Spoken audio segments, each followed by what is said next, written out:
Only Jesus TV.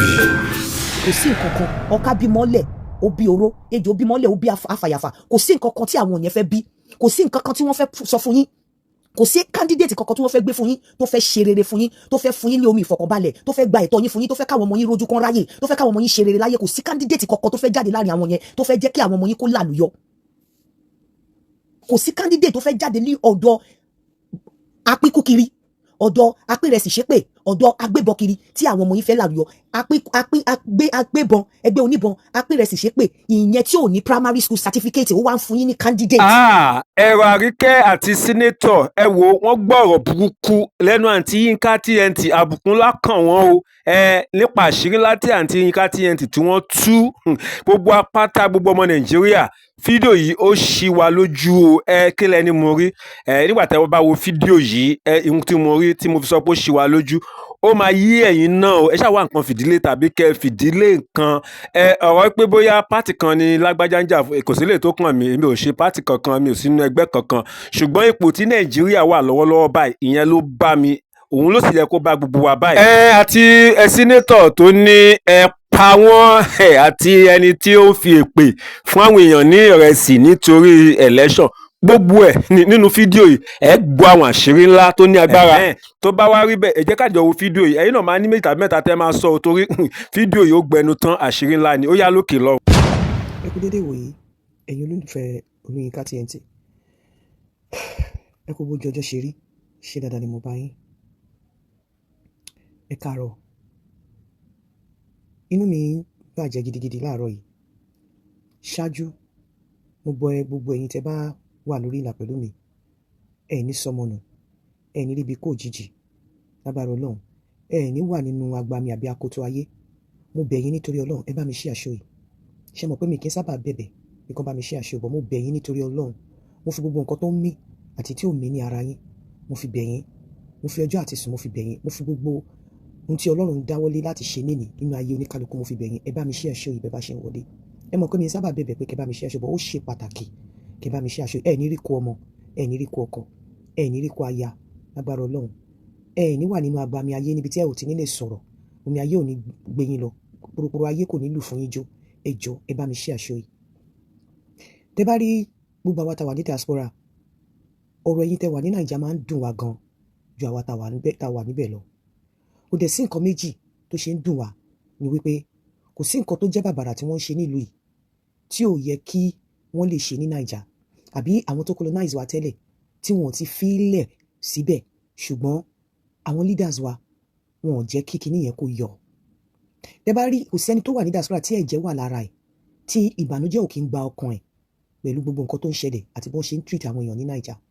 Ó kàn jẹ́ pé ọ̀pọ̀lọpọ̀ kí ń lè sọ̀rọ̀ nítorí pé ìsílẹ̀ káwọn fámìlì ẹ̀ máa sọ fún ẹ pé má dá sí o mi ò lágbára o má jẹ́ kán pa ẹ́ o ara ẹ o ìsílẹ̀ káwọn èèyàn kí ọ̀pọ̀lọpọ̀ máa wò pé mo máa ń lọ́lẹ̀ mi lè jẹ́ kán pa mí dànù ara àwọn nǹkan tó ń fa ìbànújẹ́ fún àwa tá wà ní diaspora nìyẹn because kò sí nǹkan tó bad téèyàn bá ní freedom of speech kò sí nǹkan tó bad tí àwọn leaders èèyàn bá ń ṣe nǹkan tí ò dáa téèyàn bá dẹ̀ ń sọ̀rọ̀ ìyẹn tó tún wá máa ń bàyàn nínú jẹ́ ni pé ẹ̀yin tẹ́ wà nílùú yẹn gan ẹ̀ ń jẹ ìyà yẹn ṣùgbọ́n ẹ̀ mọ̀ pé ìyànà ń fi yín jẹ ẹ̀ ń rí bẹ́ẹ̀ ni pé wọ́n ń ṣe yín ní favour àwọn nǹkan tó jẹ́ ẹ̀tọ́ yín tó jẹ́ right yín ẹ̀ ń bẹ̀bẹ̀ fún ọmọ ẹlẹ́ran yín jẹ egungun ọmọ aláṣọ yín wọ àkísà ọmọ onílé yín ó ń sun ìta ọmọ onírin ọmọ onígi yín ó ń tọrọ èpo igi kó tó dáná ṣùgbọ́n ẹ ò rí wípé ìyànà fi ń jẹ yín ó máa wá ń ká àwa tàwa ní diaspora lára because a rí wípé kò sí nǹkan kan àwa tí wọn ò bí síbí ẹ̀tọ́ tí àwọn tó ń bí síbí ní ibi tí wọ́n máa lọ tó máa náwó sí provided tó bá ti níwèé bíi lọ́wọ́ ìgbà míì gan òun máa gba ìtọ́jú àwọn tó ń bí síbí lọ aṣáàrí àwọn tó jẹ́ aláwọ̀ funfun tọ́jú ọmọ bí tí wọ́n ń sùn ta tí wàá rí wọn lábẹ́ bíríjì ńgbà míì bó lè jẹ́ drug bó lè jẹ́ nǹkan kan bó ìwọ wàá rí pé wọn ò bí ẹ síbí wọ́n dẹ̀ ń fún ẹ ní kò ṣe bóyá wọn ò fún wọn ní chance pẹ̀lú bí wọ́n ṣe ń sùn ta yẹn gọ́fìmẹ̀ntì ṣì ń care fún wọn wọ́n ṣì ń lọ extra mile láti wò pé báwo làwọn ṣe lè rehabilitate wọn tán lè ṣe ayé eré so ọ̀rọ̀ yín máa ń dùn wá gan ṣùgbọ́n lára àwọn nǹkan tó jẹ́ right yín tí ẹ mọ̀ láàárọ̀ yìí mo fẹ́ fi yé yín àti nǹkan tó ń jẹ́ kí ọ̀rọ̀ yín máa dùn gbogbo àwọn tó wà ní diaspora tó ṣe máa dàbí ni pé à ń gbẹ́nu sí because ó ń ká wá lára now ẹ wo orú ẹgbẹ́ oníráìsì tó pín rẹsì nígbà téèyàn mú owó nínú owó tó tọ́ sí yín tó jẹ́ ẹ̀tọ́ yín tó jẹ́ òógùn yín tí wọ́n fi ra ráìsì yí pé kẹ́ wá dìbò wọ́n dẹ̀ wá tún fi òógùn yín tó jẹ́ ráìtì yín wọ́n tún wá fi èpè lé bẹ́ni wípé wọ́n ń ṣe yín ní favour. Wọ́n ń fi èpè lé wípé kẹ wá sọra yín dẹrú, kẹ wá fi ọkẹ tẹ̀ka ẹrú, tẹ̀ka ìbànújẹ́, tẹ̀ka àti má ṣe rere, tẹ̀ka àti má lọ síwájú fọ́dà, wípé kẹ wá tẹ̀ fúnra yín, wọ́n tún fèpè lé fún yín ní nǹkan tó yẹ pé owó yín náà fi ra nǹkan tí wọ́n ń pín fún yín. Tẹ bá tún wá rí wípé ní àwọn nǹkan tí àwọn ẹ̀tọ́ tó tọ́ sí àwọn ọmọ yín tí wọ́n fi lé yín lọ́wọ́, irú ẹni tó pín ráìsì yẹn, ìjẹ́ rí bí ẹni tó ní primary school, ìjẹ́ rí woman yẹn bí ẹni tó jáde primary school, tó máa wá máa fi tí ò bá ń jẹ́ pé ibi bí wọ́n ṣe ayé yín níbẹ̀ yẹn, irú yẹn á máa fi ọwọ́ lálẹ̀ níwájú ẹ̀yin tó jẹ́ pé owó lámpò, owó onígi, owó oníṣẹ́, owó alátalẹ̀ kó jọ, ìmí ìtaṣọ ọrùn ẹ̀kọ́ ọmọ ẹ̀ lè kàwé. Àwọn ọmọ yẹn kàwé, wọn ò sí níbi tó yẹ kí àwọn èèyàn tó kàwé wà. Àwọn ọmọ yín wọ́n ń sọ́fà, láwọn ọmọ tẹ́ ẹ jìyà, wọ́n ń sọ ìran yín di ìran mẹ́ta ń tọ òṣì. Irú woman yẹn ìjó ka primary school dépò pé secondary school, a wá máa fọwọ́ lálẹ̀ fún ẹ̀yin tẹ́ fi owó, tẹ́ fi ìyà kàwé, tẹ́ fi owó àti ìyàtọ̀ ọmọ yín lọ sílé ìwé. Wọ́n gba owó láti ra ìrẹsì, nínú owó ẹ̀tọ́ yín, òógùn yín, wọ́n tún wá ń ṣépè pé kẹ wá múra, kẹ tún wá ti ọwọ́ bọ, kẹ wá sáìn ìyà, fọ́dà ìyà fún ara yín. Nítorí pé tí kò bá ń ṣe fọ́dà ìyà ni, tó bá jẹ́ pé wọ́n ṣe ayé eré, wọ́n máa ṣe dáadáa fún yín, wọn ò ní láti impress yín kí wọ́n tó débẹ̀. Mi ò mọ party tó ń campaign fún, but any party tó ń campaign fún, ẹ̀yin tẹ́ ẹ bá fẹ́ bọ́ lóko ẹrú, tẹ́ ẹ bá fẹ́ fi ìyà lògbà, kò yẹ kẹ́ dìbò fún party tíru woman tó ń pín ráìsì tó ń ṣépè yẹn bá ń campaign fún. Torí obviously ó fẹ́ fi yín sí ipò ẹrú, ó fẹ́ fi yín sí ipò ìyà, kò fẹ́ kẹ́ bọ́ lóko ẹrú, kò fẹ́ kẹ́ bọ́ lóko ìyà. Lára ẹ̀ ni ẹ àwọn terrorist, àwọn tó yẹ pé wọn ò fẹ́ kẹ́ lẹ́nu ọ̀rọ̀. Owó tí wọ́n fi ra rẹsì, ẹ̀tọ́ yín ni, ntẹ lẹ́tọ̀ọ́ sí ni. Ẹ jẹ́ kí n sọ nǹkan tó ṣẹlẹ̀ fún yín. Nígbà tí ilé wa jó, wọ́n fi wá sí temporary accommodation, wọ́n dẹ̀ ń fún èmi àtàwọn ọmọ mi ní owó per day apart from oúnjẹ tí wọ́n fún wa. Ìgbà tó ń wá fún wa ní free hotel, wọ́n wá fún wa ní temporary accommodation. Owó tí wọ́n ní kí n máa san nígbà tí mo wọ temporary accommodation yẹn, mò ń san. Ìgbà tí wọ́n wá increase the rent, ṣé mọ nǹkan tó ń sọ fún mi? Ìjọba sọ fún mi wípé nítorí pé wọ́n increase the rent kí n tó kó délé, wọ́n ti increase the rent after tí mo kó délé náà increase the rent. Ṣé mọ̀ pé top up tó fi increase the rent yẹn di bí mo ṣe ń bá yín sọ, ìjọba ń san fún mi. Wípé because wọ́n ti increase the rent kí n tó délé, after tí mo délé náà increase the rent, wọ́n wá gbé owó mi, wọ́n wá wò pé ó máa pọ̀jù fún mi, wọ́n wá ń cover ẹ̀ fún mi. Ẹ̀tọ́ yín, wọ́n fi ẹ̀tọ́ yín ra rice, wọ́n dẹ̀ tún wá fi èpè lé fún yín wípé kẹ́ wá fúnra yín múra yín lẹ́rú. Ìyẹn gbọ́ títà ojókòó. Woman yẹn ò ní primary school, ó wá ń sọ wípé òun máa yin ìbọn. The same woman tó ń campaign fún ẹgbẹ́ tó ní kẹ́yìn wá dìbò fún, èmi ò mẹ́gbẹ́ tó ń campaign fún, ó wá ní òun máa yin ìbọn fún àwọn èèyàn, ẹni tí ò ní primary school certificate lọ́wọ́, ẹni tó jẹ́ opportunist, ẹni tó jẹ́ pé position tó occupy àwọn ọmọ yín tó kàwé. Mọ̀ pé àwọn people yẹn ọ̀tá ni wọ́n jẹ́ fún yín, wọn kì í ṣe ọ̀rẹ́ yín. Gbogbo nǹkan tí irú àwọn èèyàn yẹn bá gbé lọ́wọ́ fún yín pé kẹ́ ẹ ṣe, poison ni, ìwọ ló jẹ́ fún system yín, torí àwọn tó bá ayé yín jẹ́ nìyẹn. Gbogbo nǹkan kí nǹkan tí wọ́n bá tà fún yín, poison ni. Gbogbo anything tó bá sọ wípé kẹ́ ẹ ṣe, àgbákò ni. Tó bá ti lè gbé irú nǹkan báyẹn dání, tí ò ní primary school certificate, tó wá ń sọ fún yín pé òun máa yìnbọn, tó wá ń sọ fún yín, tó wá ń ṣépè ní nǹkan tó fi ẹ̀tọ́ yín rà, tó jẹ́ tẹ́ lẹ́tọ̀ọ́ sí, right yín tẹ́ lẹ́tọ̀ọ́ sí, ó wá ń ṣépè kẹ́ tó gbà. Èpè tó tún ṣẹ́ ó ń ṣépè pé kẹ́ lọ tẹ̀ka kán lè mú yín ní, kán lè tún kó yín lẹ́rú. Tẹ́ ẹ bá gbára yín, kékeré làwa lè ṣe. Ìyà ò jẹ́ ọ̀pálápàá àwa tá wà ní diaspora, pàápàá ẹni tó bá níwèé lọ́wọ́. Bí mi ò bá ṣe iṣẹ́ rárá lẹ́ni kí ọ̀tá mi sí, kíjọba bọ́ mi, ìyà ò ní jẹ mí. Ní rí yàtọ̀ pé ìyà ń jẹ mí, fúnra yín lè gbára yín. Now ẹ tún wá wo ẹni tó ń pè ní senator, ìyẹn náà tún pín ikú ká, mi mọ party tí yẹn náà campaign fún. Ó tún wálé gain, ó tún ní effrontery. Ká ní pé ìlú tó nọba tó níjòyè ni, ó yẹ kó tiẹ̀ kọ́kọ́ step down now from that position whilst the investigation ban continue. Kò yẹ kó parade ààrẹ as a senator, because for a Yoruba race, that man is a disgrace. For Nigeria, is a disgrace. Ó tún wá bọ́ síta, a senator of the Federal Republic of Nigeria. After tó sọ̀rọ̀ tán, ó tún wá kó jẹ. Irú àwọn èèyàn yìí ó tún bọ́ síta, ó tún wá parọ́ with impunity. Ó dẹ̀ bọ́ síta ní gbàgede, ó dẹ̀ parọ́. Àwọn federal dẹ̀ ń gbọ́. Àwọn ẹ̀yin tó ń ṣèjọba lójú yín, mọ̀ wípé ikú tó bá fẹ́ pààyàn, tó bá ṣíyàn ní fìlà, kéèyàn máa dúpẹ́ ni. Senator tó jẹ́ olórí yín, ó bọ́ síta, ó sọ pé kó máa pààyàn, ó dẹ̀ bọ́ síta, ó dẹ̀ wá parọ́, ó dẹ̀ wá mú ẹ̀yin the same ará ìlú lẹ́rú, ó wá pé ẹ̀yin the same ará ìlú lọ́dẹ̀, ó wá pé ẹ̀yin the same ará ìlú ní pé ẹ stupid, pé ọ̀bọ ni yín, lágídò ni yín, ó dẹ̀ tún wá parọ́. Irú èèyàn bẹ́ẹ̀ yẹn ẹ wá rí ẹni tó jáde láti ọ̀dọ̀ ẹ̀ tó wá sọ̀rọ̀. Anybody tí irú èèyàn yẹn bá sọ̀rọ̀ pé kẹ́ ẹ dìbò fún poison ni, kò sí nǹkan kan. Ọká bímọ́lẹ̀ ó bí oró, ejò bímọ́lẹ̀ ó bí afàyàfà. Kò sí nǹkan kan tí àwọn yẹn fẹ́ bí, kò sí nǹkan kan tí wọ́n fẹ́ sọ fún yín, kò sí candidate kankan tí wọ́n fẹ́ gbé fún yín tó fẹ́ ṣe rere fún yín, tó fẹ́ fún yín ní omi ìfọ̀kànbalẹ̀, tó fẹ́ gba ẹ̀tọ́ yín fún yín, tó fẹ́ káwọn ọmọ yín rojú kan ráyè, tó fẹ́ káwọn ọmọ yín ṣe rere láyé. Kò sí candidate kankan tó fẹ́ jáde láàrin àwọn yẹn tó fẹ́ jẹ́ kí àwọn ọmọ yín kó làlùyọ. Kò sí candidate tó fẹ́ jáde ní ọ̀dọ̀ apínkúkiri, ọ̀dọ̀ apínrẹsì ṣépè, ọ̀dọ̀ agbébọkiri tí àwọn ọmọ yín fẹ́ làlùyọ. Agbébọn, ẹgbẹ́ oníbọn, apínrẹsì ṣépè, ìyẹn tí ò ní primary school certificate ó wá ń fún yín ní candidate. Ẹni tí ò bó ṣe wà yẹn kò lè fi ìrò kó lè fi ìdí ìgò kọ ha. Ó wá ń sọ fún ẹ̀yin ọ̀mọ̀wé, ẹ̀yin ọ̀kàwé, ẹ̀yin ọ̀jọ̀gbọ́n wípé òun ní candidate fún yín, ẹni tí ò ní primary school certificate.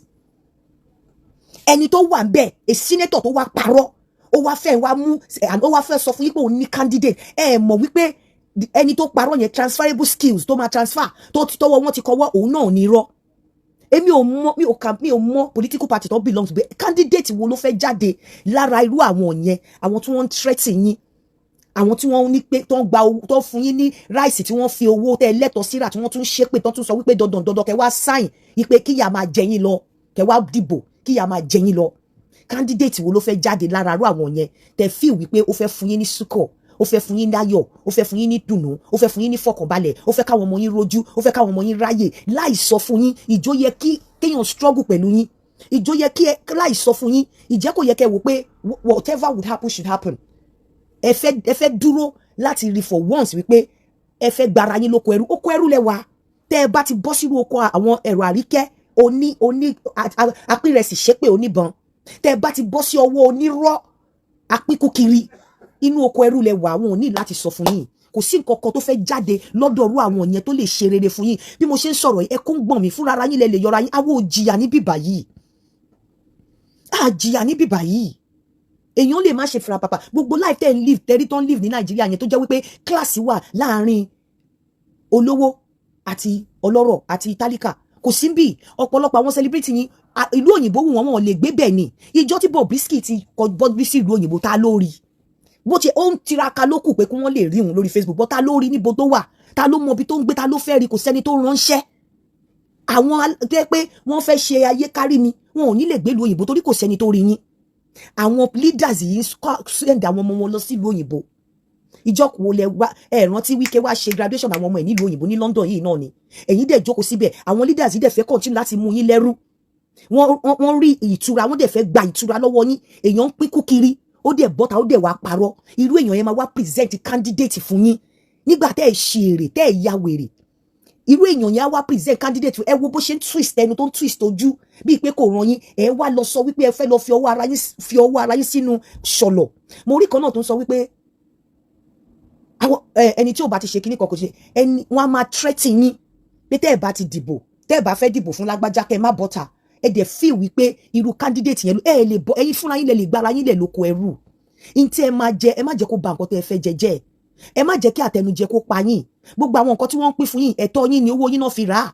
Kò sí kankan tó mú owó àágùn ojú ẹ̀ tó mú jáde láti fi ra gbogbo kìíní. Owó yín ni, kì í ṣàágùn wọn ò ṣe yín ní favour. Ara wọn náà ń ṣe ní favour, àwọn ọmọ wọn ni wọ́n ń ṣe ní favour. Èyí tó pín ráìsì kò ka nǹkan kan, kò lè fi díìgò kọwọ́, kò yẹ kó máa jọba lórí ẹ̀yin tẹ́ jìyà kàwé, lórí ẹ̀yin tẹ́ sọ́fà, tẹ́ taṣọ, tẹ́ gbowó napo, tẹ́ fi rán ọmọ yín lọ sí school. Ẹni tí ò lè sọ, mi rò kó lè mú fork and knife dání kó fi jẹun, kó dẹ̀ mú dání appropriately. Àwa máa sọ fún ẹ̀yin ipe nǹkan báyìí ni kẹ́ ṣe, èèyàn báyìí ni kẹ́ dìbò fún. Á dẹ̀ máa ṣépè. Ẹ dẹ̀ fẹ́ gbaru candidate yẹn wọlé. Ẹ fẹ́ fúnra ara yín sọ pé ẹ fẹ́ já kúrò nínú cage tí wọ́n fi yín sí. Èèyàn ń parọ́, kò lè own up, kò lè take responsibility fún action ẹ̀. Do you think ìyẹn jẹ́ good quality of a leader? Nígbà tí leader tó wà ní sitting leader tó lè máa ṣe bẹ́ẹ̀ yẹn, tó dẹ̀ fẹ́ wá introduce èèyàn sí yín. Ibi tẹ́ bá ti ń ṣiṣẹ́, wọ́n á ní kẹ́ múyàn wá, wọ́n á ti wo conduct yín, wọ́n á ti wo bẹ́ẹ̀ ṣe wà responsible síbi iṣẹ́, kan tó àgbà o recommendation. Kí ló ń pè ní reference? reference ni ẹni tó níbi báyìí tó bá fẹ́ gba passport àní ẹni tó máa fún ẹ ní character reference wo lẹ rí lára ẹni tó sọ pé kó máa pààyàn tó dẹ̀ padà wá parọ́ débi tó máa wá reference èèyàn fún yín pé kẹ́ lọ dìbò fún. Character reference wo lẹ rí lára ẹ̀, òtítọ́ wo lẹ rí lára ẹ̀ tí ò bá ń ṣe wípé àwọn people yìí wọ́n ní bọ́n ṣe ń play on your head, wọ́n ti wò wípé nǹkan kékeré náà lè fi gba nǹkan ńlá lọ́wọ́ yín. Any politician tó bá ń fún yín ní rice wọn ò ṣe dáadáa fún yín, owó wọn kọ́ náà fi rà á. tó bá gbé pé wọ́n ṣe empowerment, mo gbọ́ nígbà tí màmá ní wọ́n ṣe empowerment wọ́n fún wọn ní billion, ṣé àwọn ló lówó ni, ṣé family wọn ló lówó, ṣé owó táwọn ṣiṣẹ́ fún ni, ṣé bówó orílẹ̀-èdè owó gbogbo yín ni, àwọn kọ́ ló ní, ẹlẹ́tọ̀ọ́ sí knowledge wo ni ẹni tó pín ráìsì lórí lóní, súrà ẹni tó kàwé wo lẹ rí lára ẹ̀, ju wípé wọ́n kò fẹ́ shock, wọ́n fẹ́ jẹ, wọ́n kò máa shock yín kẹ́yìn dẹ̀ máa wà kísà tẹ́ máa rìn ìwòwò káàkiri. Any candidate tó wá látọ̀dọ̀ àwọn méjèèjì yẹn null and void ni. Honestly, if it takes your blood, your last sweat or breath láti gbára yín kúrò, láti má jẹ́ kí any candidate tó wá láàrin àwọn méjèèjì òpùrọ́ apínkúkiri oníbọn yẹn láti má jẹ́ kó débi kankan, please do it for the sake of your children. Do it for the sake of your born child. Do it fún òmìnira ara yín. Do this for once so that irú àrítẹ́ yẹn ẹ send ẹ padà síbi tó belong.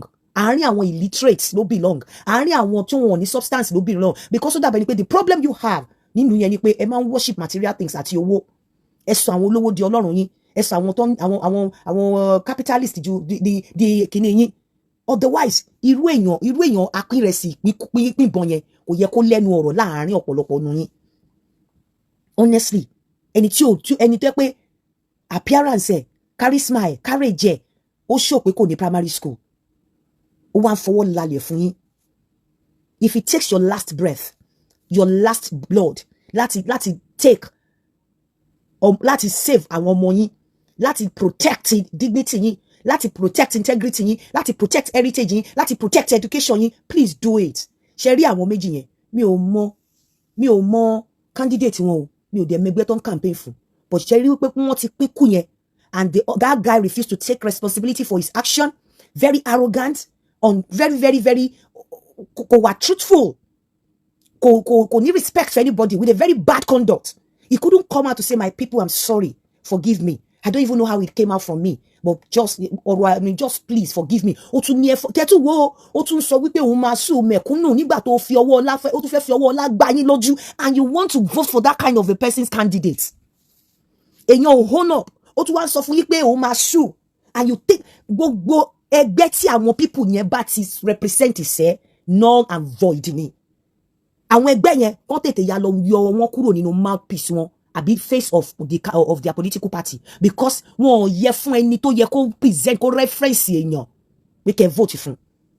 Àwọn gogo ò ní character, wọn ò ní character débi tó máa ṣe character reference, torí nǹkan tí wọ́n ń ṣe pé vote fún lágbájá character reference ni, wọn ò dẹ̀ ní, they don't have what it takes to be a character reference. I mean to reference a character fún ẹ̀yin, wọn ò ní. So I'm telling you, gbogbo ẹ̀yin tẹ́ wà níbẹ̀ yẹn wípé àwọn méjì yẹn apínkú kiri òpùrọ́, apínrẹsì ṣépè àti ẹgbẹ́ agbébọn, gbogbo candidate tó bá ti wá tí Naija bá ń jẹ́ Naija, gbogbo political party tí wọ́n bá ti sọ̀rọ̀ fún ọ̀tá yín ni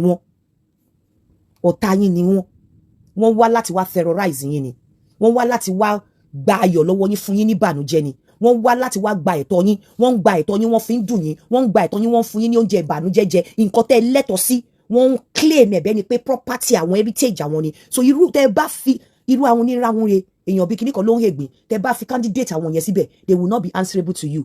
Wọn ò ní serve yín, candidate wọn ò ní serve yín, ó máa serve apínrẹsì kiri, àkọ́kọ́ gbọ́ tiẹ̀ náà, á serve onírọ́, àkọ́kọ́ gbọ́ tiẹ̀ náà. Ẹ má gbàgbé apínrẹsì kiri ò ní primary school certificate, I can tell you for free, because carriage ẹ̀ bó ṣe ń ṣe, there's no way tó máa lọ sí primary school tá máa ṣe gbogbo nǹkan tó ń ṣe yẹn, kò sọ ṣé irú yẹn ló máa wá fún yín ní candidate. Irú ẹni tí ó jẹ́ leader, a senator, is even a disgrace to Yoruba race, that a senator can say such thing, kó dẹ̀ padà wá kó wá parọ́, kó tún wá gbé ojú síwájú camera síwájú mic, kó dẹ̀ máa parọ́, kó fi pé the people of pé Nigerian people pé they are stupid.